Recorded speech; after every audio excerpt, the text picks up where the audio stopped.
किया है तो पूर्व जन्म के कुकर्म से हरि चर्चा न सुहाय। जैसे जर के ताप से भूख पिता। जर माने बुखार और जर माने मूर्ख भी। जर माने मूर्ख भी और जर माने बुखार भी। यहां जो गोस्वामी जी लिखे हैं मैं आपको बता दूंगा दोनों का यार। ये तो ऊपर से धारा बहती है। गोस्वामी जी की ही पंक्ति है, जो पूर्व जन्म का कुकर्मी है उसे परमात्मा सदगुरु अच्छे नहीं लगते।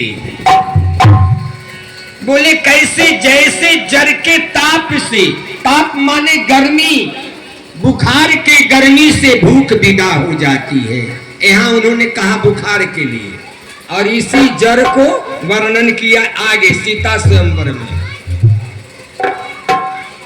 समझना है। 12 बरस रही साधु के टोल तो एक सीखी बोल। इसलिए साध के संगतिया कोई क्या रे जाने कोई क्या जाने। कुछ मत करो, गुरु और संतों के चरण में लेट जाओ, बेड़ा पार हो जाएगा। बनत बनत बन जाई परे रहो संत के द्वारे। इधर वही जर के बारे में बताते हैं गोस्वामी कि उठहु राम अभंजहु भव चापा अमेतहु तात जनक जरता। जनक जी को थोड़े बुखार लगी हुई थी, यानी उन्होंने असलियत को नहीं वहां पकड़ पाए और मूर्खतावश कह दिया कि तजहु आस निज निज गृह जाहु विधि नहीं लिखा वैदेही विवाहु। जरता यानी मूर्ख। तो जिसे यहां पर संत लेते हैं कि जिसे कुकर्म के बुखार का गर्मी चढ़ गया है वह परमात्मा के दरबार में नहीं आ सकता।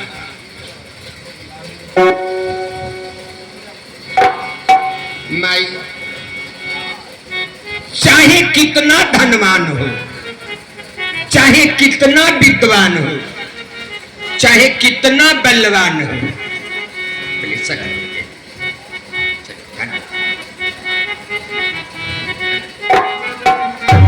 चाहे कितना धनवान हो, चाहे कितना विद्वान हो, चाहे कितना बलवान हो, जीवन में अगर उसने परमात्मा का नाम अगर अपने हृदय में नहीं उतारा तो उसकी जिंदगी कैसी है पता है? कि भगतिहीन। सब कुछ पा लिया रे माई, जीवन में भक्ति नहीं किया तब भगतिहीन। हम नहीं कहते, ये रामायण की बात कि भगतिहीन अनर सोहि कैसे लबन बिना जैसे व्यंजन तय।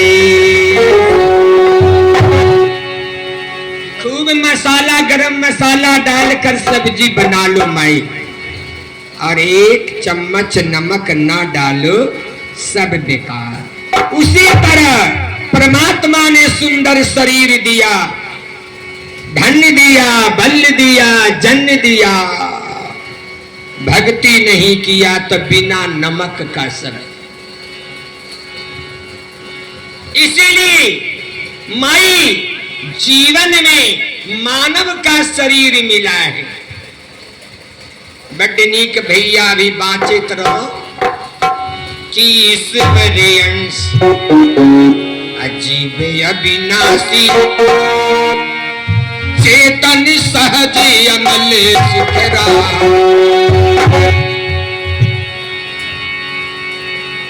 ईश्वर का अंश तो सब है, गधा कुत्ता बिल्ली बंदर ये सब ईश्वर का अंश है, सब में ईश्वर का वास है, सब में शिव का वास है। कमी क्या है पता है? उसमें चेतन नहीं है, उसमें चेतना नहीं है। और मानव को परमात्मा ने एक माइक्रोस्कोप दिया है, मशीन, चेतना का माइक्रोस्कोप। चेत करके चलो। ईश्वर अंश, जीव अविनाशी या अविनाशी है, मरता नहीं है, मरता शरीर है। या जीव आत्मा जो है, मानव का जीव आत्मा चेतनशील है। अब कहोगे कैसे चेतनशील, बता देते। पशु को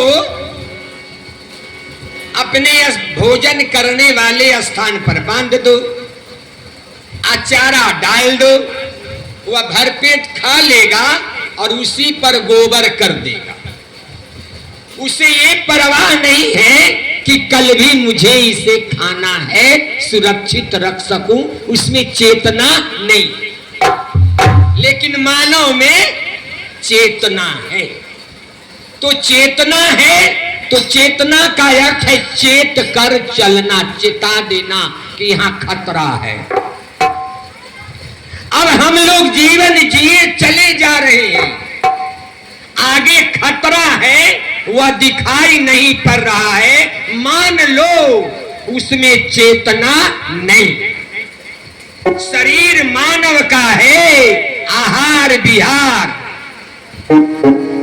आचरण वो सब पशु का है। अब हमें चेतना क्या है, विचार कर लो बड़ी कम समय में। चेतना क्या है? ये तो मानव चेतता है। क्या चेतता है? मैं कौन हूं, कहां से आया हूं, मुझे क्या करना है और फिर कहां जाना है। यह है चेतना। अब इतनी बात तो समझ में आ गई। अभी चेतना फलीभूत कैसे हो? यानी हम आवागमन न हमारा हो और जहां का माल है वहां मिल जाए, जहां का माल है वहां मिल जाए। अब इस कैसे करें? तो इसकी जुगती भगवान भी नहीं बता सकते। इसकी जुगती सदगुरु बताते हैं। हमें कैसे जीवन जीना चाहिए, आवागमन से छुट्टी कैसे पाना चाहिए, या बताते हैं जीवन में सदगुरु। अब सदगुरु के पास आए तो सदगुरु ने क्या किए? सदगुरु कुछ नहीं, सदगुरु एक बूंद अमृत पिलाते।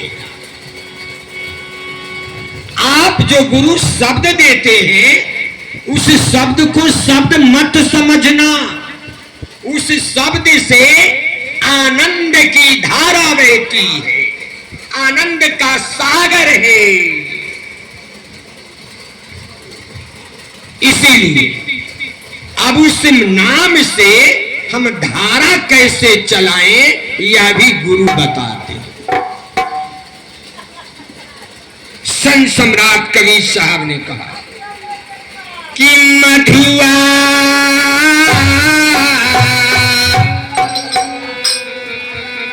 नाम के चुले गई रे,